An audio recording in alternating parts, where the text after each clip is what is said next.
Hello! Coucou à tous. Bonsoir. Aujourd'hui, je reviens avec un sujet un peu poignant, les violences en général.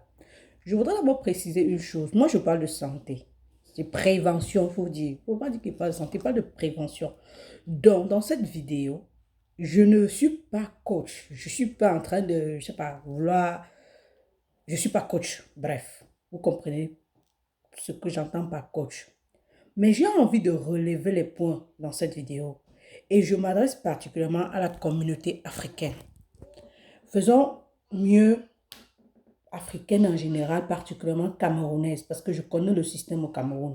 Je ne peux pas parler d'autres pays parce que je ne connais pas leurs us et coutumes. OK. Les violences, elles peuvent être d'ordre physique, mental, psychologique. Dans mental, mettons psychologique et tout. Physique, elles peuvent être les bastonnades, même que les mamans frappent les enfants brutalement parce que peut-être ce ne sont pas leurs enfants ou alors parce que elles veulent donner la bonne éducation. Brutalement au point où l'enfant a les déformations, les blessures. Les bastonnades peut être que l'homme bastonne son épouse à la maison. Ça peut même être le contraire. Ça peut même être que la femme bastonne son homme. Mais généralement, on vit des cas où l'homme prend sa femme comme le tam-tam, quoi. Et puis, on va de l'avant, on continue comme ça, et puis, OK. Maintenant, parmi les violences physiques, on a ce cas-là qui est un peu délicat, les viols, les violences sexuelles. OK. Je ne vais pas entrer dans le mérite parce que c'est déjà d'abord traumatisant seulement d'y penser. C'est horrible d'en parler pour dire la vérité. Mais j'ai envie d'inviter la population, d'inviter chacun dans son être à se mettre une seule minute à la place de la personne qui vit ça. Et j'ai envie aussi d'inviter les parents, les proches, à ne plus faire de ce sujet un sujet tabou en ce qui concerne leurs enfants ou leurs proches. Quand je dis proches, j'entends amis, tantes, cousines, grands-parents, tout ce qui entre dedans. Pourquoi je le dis? Parce que lorsque l'acte se produit, on ne s'occupe pas trop de la victime, on s'occupe du coupable. Ça, c'est ce qui se passe en Afrique, et surtout au Cameroun. On cherche plutôt à le maudire. Oh, Dieu va te punir. Oh, oh. On ne cherche pas à penser à la victime, mais qu'est-ce que la victime devient? Alors, tel est l'objectif de ma vidéo d'aujourd'hui, de parler de la victime. Vous allez comprendre ce que la victime peut traverser. D'où me vient cette inspiration déjà d'abord? J'étais en train de lire un journal, euh, une publication dans un journal, et on a parlé de ces violences. Alors, cette inspiration m'est venue. Alors, parlons un peu de ça, Thérèse. Pourquoi pas? Ah, je ne me suis pas présentée au début, comme toujours. C'est Madame Kenfa, comme toujours, et je parle toujours de prévention. Donc, revenons au sujet clé, les violences. Ce qui se passe en Afrique, c'est qu'après ces cas-là, on se concentre sur le coupable. On va chercher à le tuer, comme si ça va résoudre le problème. Je ne suis pas en train de dire qu'on ne doit pas le tuer, qu'on ne doit pas le torturer, le maltraiter. Non, faites ce que vous voulez, ça ne me regarde pas. Mais pensez plutôt à la personne qui a subi ce tort, qui a subi ce drame, parce que c'est traumatisant. Et lorsqu'on dit traumatisant, c'est un mot vulgaire, c'est un mot grossier, c'est un mot facile. Non, non, non, non, non, non. Alors, regardez ce qui peut arriver dans la vie de quelqu'un après les violences sexuelles. Et voilà ma contribution en ce qui concerne le support à la personne. Un, la personne peut avoir des troubles physiques. Ça veut dire que la bastonnade, par exemple, peut laisser une perte d'œil, d'un bras, on ne sait pas quoi. Ça peut laisser des cicatrices qui ne vont jamais partir sur le visage, qui vont démarquer, qui vont faire stigmatiser la personne. Mais ça peut aussi porter la personne à se négliger physiquement. Là, on va regrouper ça dans les troubles psychologiques post-trauma.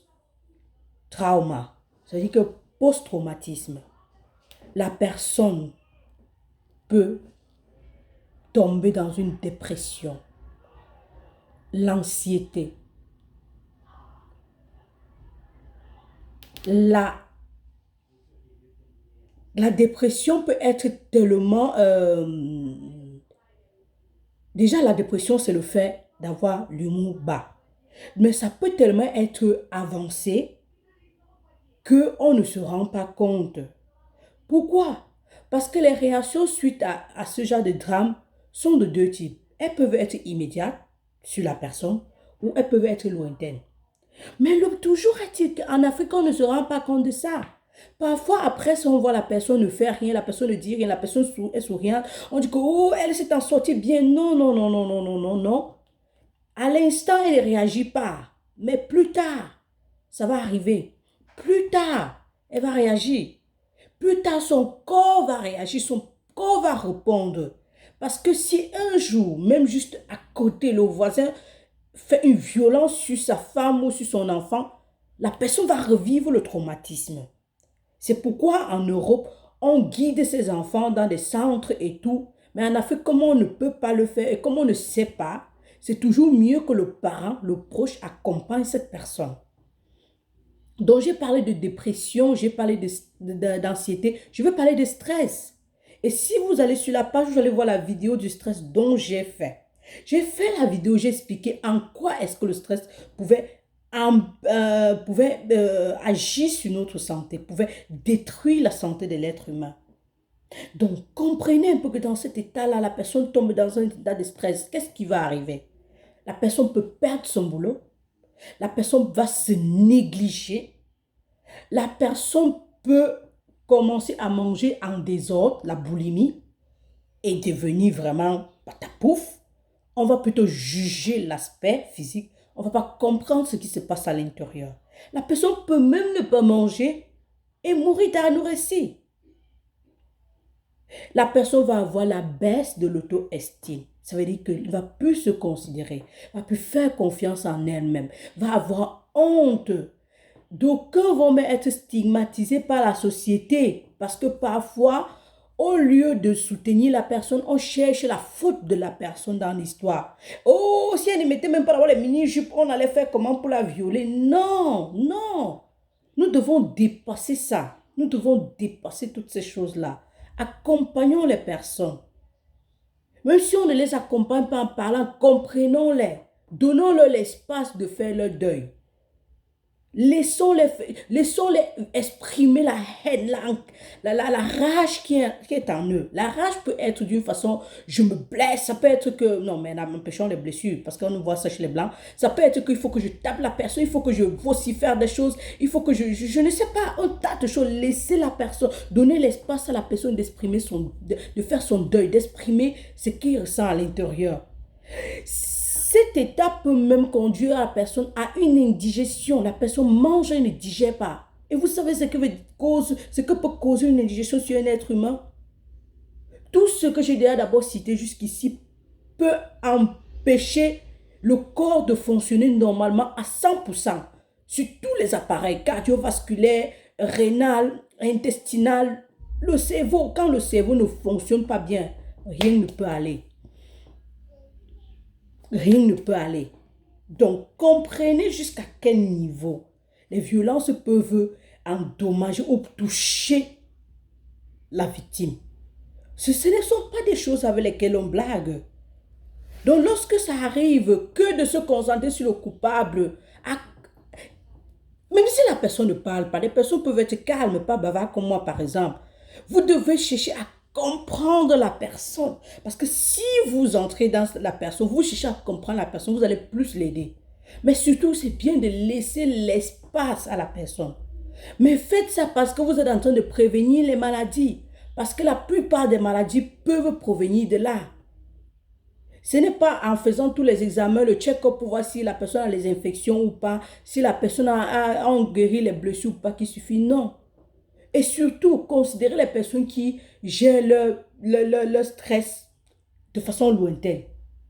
Parce que quelqu'un va devenir timide, la personne va avoir le mépris, la personne ne pourra plus construire des relations durables, la personne va perdre l'auto-estime, comme je disais. L'auto-estime se sentir sale. Et c'est horrible de vivre cette situation. C'est horrible d'être dans la peau de la personne. Parce que ce n'est pas un truc qui va durer 1 mois, 2 mois. Ça peut même durer toute la vie jusqu'à la fin. Ça va être comme des cauchemars. La personne peut passer toute la vie à faire des cauchemars. Tout ça, ce sont des choses qu'on vit au quotidien. Mais est-ce que vous savez ce qui se passe dans le corps? Ça augmente l'acidité du corps. Comme j'expliquais dans la vidéo des aliments acides et alcalins. Donc, mes chers parents, mes chers frères, tout, quand un drame de ce genre arrive, pardon, accompagnons la personne. Vous pouvez accompagner la personne de plusieurs façons. J'en ai cité. J'ai dit, donnez-lui son espace. Laissez la personne faire son deuil. Ce n'est pas parce que la personne est calme, la personne donne l'impression d'avoir repris le cours de la vie que tout va bien. Non. Non. Accompagnons la personne. Je sais qu'en Afrique, on a cette tendance de voir que, oh non, nous sommes forts, que c'est ça qui va même te dépasser. Dis donc, ce sont les blancs qu'on met dans les centres psychiatriques. Mais souvenez-vous qu'après, dans le mariage, la personne même peut avoir les difficultés à se marier parce qu'elle n'a pas le seul confidence. Elle ne croit pas en elle, elle sait que non, j'ai été sale et puis, et tout ça. Donc, de grâce, ne nous concentrons plus sur le mal, mais cherchons les solutions. Accompagnons la personne. C'est très important.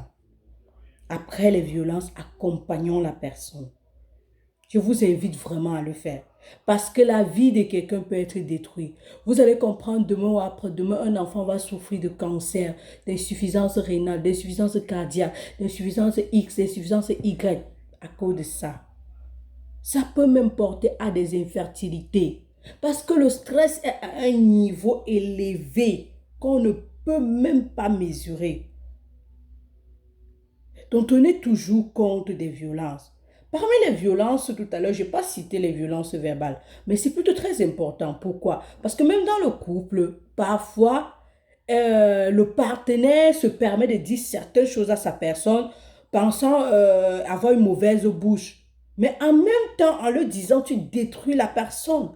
Parce que tu fais la personne perdre l'auto-estime.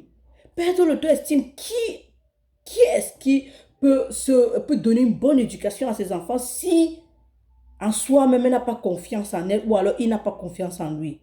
Non, mais c'est juste impossible. Les violences verbales, on vit ça chaque jour. Et lorsqu'une personne vient vous poser un problème de violence verbale, ne jugez pas la personne, même en général, ne jugez pas. Adoptez l'approche systématique. Même si vous pensez que la personne peut être coupable, sachez que la personne souffre déjà assez. Et cela peut empiéter, peut détruire sa santé. Et comme je l'ai dit sur la page, la santé c'est quoi? C'est un état de bien-être physique, mental, social. Ce n'est pas seulement l'absence de maladie. Donc, du moment où quelqu'un physiquement est touché, ou alors physiquement est bien, mais mentalement, psychologiquement, ça ne va pas, ne vous attendez pas à ce que la personne soit en santé, je suis désolée. Et socialement, parce que tu perds le ton estime, parce que tu n'as plus le seul confidence, tu n'arrives plus à te placer en société, tu penses que tout le monde voit le viol qui s'est passé à toi ou les bastonnades, tu vas porter les verres, tu vas porter les trucs, tu ne vas pas te sentir seul, tu ne vas pas t'épanouir. Donc, de grâce, je vous invite aujourd'hui, santé, prévention, nous allons sauver des vies ensemble. Ah, ça aussi, c'est sauver la vie. Ça, c'est sauver la vie, je vous en supplie. Ça, c'est plus que sauver la vie même. Sauver la vie des enfants, les parents, surtout. Ne faites pas de ça un sujet tabou avec les enfants. Parlez-en avant que ça n'arrive. Et lorsque ça arrive, accompagnez vos enfants. Laissez-la faire que c'est l'Afrique. Donc, moi-même, à l'époque, on s'en sortait. Nous sommes à l'ère nous sommes au 21e siècle et le temps est en train de passer. Les choses changent. S'il vous plaît. Ne laissez pas vos enfants sombrer dans ce désarroi, dans la tristesse, la timidité. Parce que c'est un sujet tabou. Ouvrez-le. J'espère avoir apporté quelque chose de nouveau aujourd'hui. C'est juste mon point de vue. Après, chacun sait comment il voit les choses. Moi, je dis toujours ça. Mais étant donné que je suis parent ou alors j'ai aussi vécu une histoire dans l'enfance, je peux me permettre de vous dire que ce qu'on vit dans l'enfance nous suit partout. Ça nous suit jusqu'à jusqu'à X âge. Ça, je suis sûre de ce que je dis. Donc, j'espère vous retrouver dans la prochaine fois. Ici, c'était Madame Kenfak, Santé et Prévention. Sauvons une vie ensemble.